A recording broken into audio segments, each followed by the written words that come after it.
Hi again, students, welcome to another video of Economics Simplified with Favor. If you're new here, I am Favor and I remain your instructor for the series Introduction to Microeconomics as an MICRO, and we're all about breaking down complex economic topics into simple concepts and calculations that the average person can understand and apply to everyday life. And we are using the textbook by Gregory Mankiw on principles of microeconomics. So before we get started and we get engrossed in the work, do not forget to like, to share, and to subscribe, because how else are you going to stay updated with new videos that are posted? And we want to share the good news to other economic students around the world who might find these resources very helpful to them. Quickly moving on to chapter 17, which is on monopolistic competition. So we've already touched on that briefly in previous chapters 15 and 16, but this is just going to be like highlighting like all the differences that we've talked about in the previous chapters. So one thing I really want to emphasize is that competitive markets is like a spectrum, right? It's like a very broad line in which the level of competition varies for different markets, right?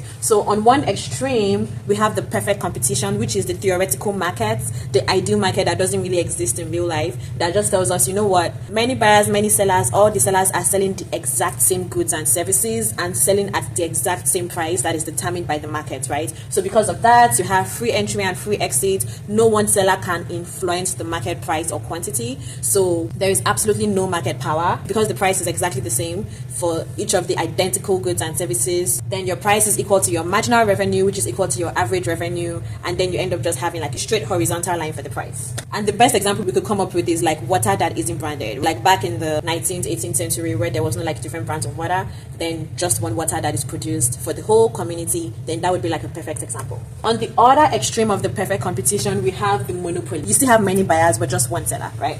And in the monopoly, your price is not the same as your marginal revenue. As a matter of fact, because the monopoly is trying to make so much excess profit, the price is higher than your marginal revenue. So that means your marginal revenue is less than your price at every quantity. And the monopoly, being the sole producer of the good and service, has no competition. It has absolute market power and it could choose to influence the price or the quantity. So if it's choosing to influence the price to the highest possible price, then that is the price effect. And remember that scarcity raises the price of goods and services. So if it decides to reduce the quantity to the barest minimum in order to raise the price up to the highest level, then that is known as the output effect. And remember that whenever your price exceeds your output effect, then that means that your marginal revenue is now negative, right? So there's really no point producing at that point. However, for a monopolist to make profits, the price has to be greater than the average total cost. If the price is equal to the average total cost, then that means the monopolist is making enough money to pay off all the cost of production, including salaries and all of that, and then they are left with zero excess profit, right? But if the price is less than your average total cost,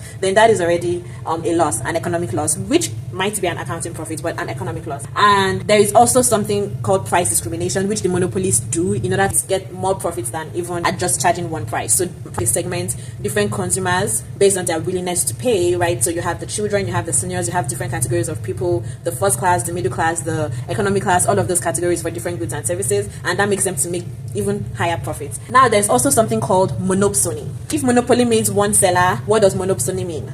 You guessed it right. It means one buyer. So that means you only have one buyer and you have multiple sellers in a monopsony. For you to have only one buyer of goods and services, then that buyer has to be rich enough to be able to afford buying those goods and services. And in most cases, that is the government, right? So if the government needs to buy military weapons for defense and all of that, then the government would be the sole buyer of military arms. And that is the most common example of a monopsony, because it's very rare that one individual would be rich enough to be the sole buyer of a good and service. So in between the perfect competition and the monopoly, you have all these other markets in between. For perfect competition, the next realistic example is the monopolistic competition. And this monopolistic competition results from when a monopoly loses its patent. So a monopoly has exclusive right to be the sole producer of goods and services. But once it loses that patent that was given to it by the government, then other firms are able to enter the market and create competition, right? So then you begin to have many sellers, and that leads to the monopolistic competition. An example of monopoly includes like MLGW, which is Memphis Light and Water Service, right? Firms that mine diamonds and gold and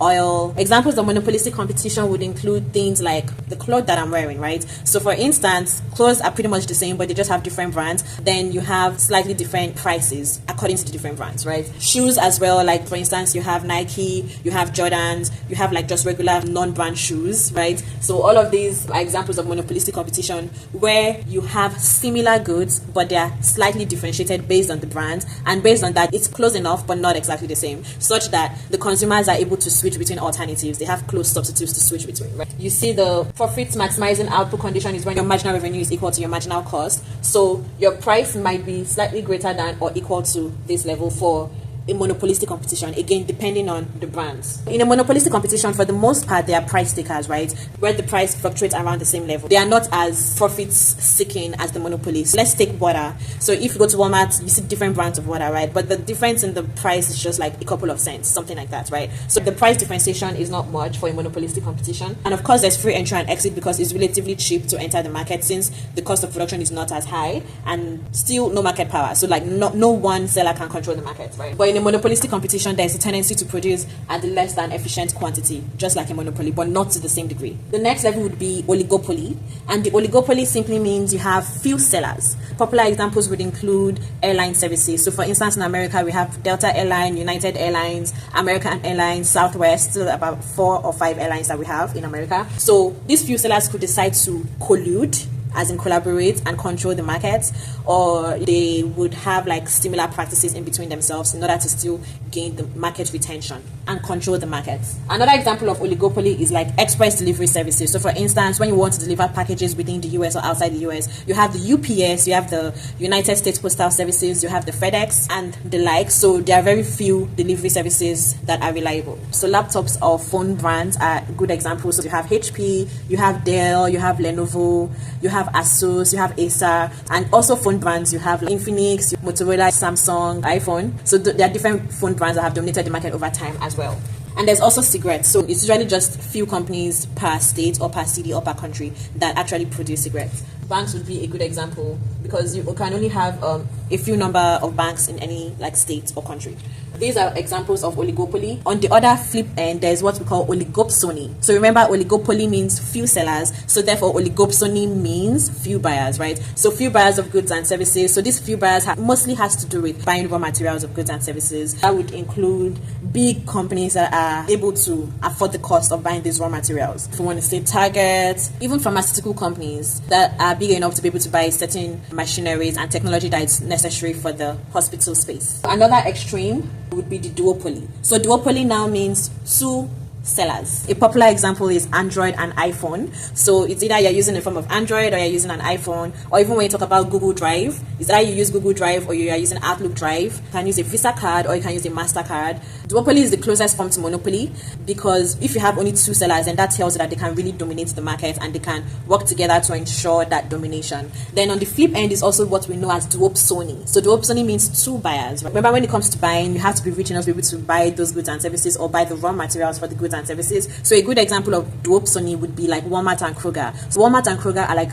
the biggest grocery stores in America, and they have lots of contracts where they get raw materials at a cheaper price, right? Another example is when you talk about the Boeing and the Airbus, which are used for aircraft productions, and so those are also good examples of duopsony that are able to kind of control the market in terms of buying these raw materials for goods and services. That's pretty much that for competitive markets. And in the next chapter, on chapter 18, I'll go more into oligopoly and we'll talk about how different firms that have market power can collude in order to, retain their market power. So don't forget to like, to share, to subscribe. Your support goes a long way in keeping this channel active. Thank you, and see you in the next chapter.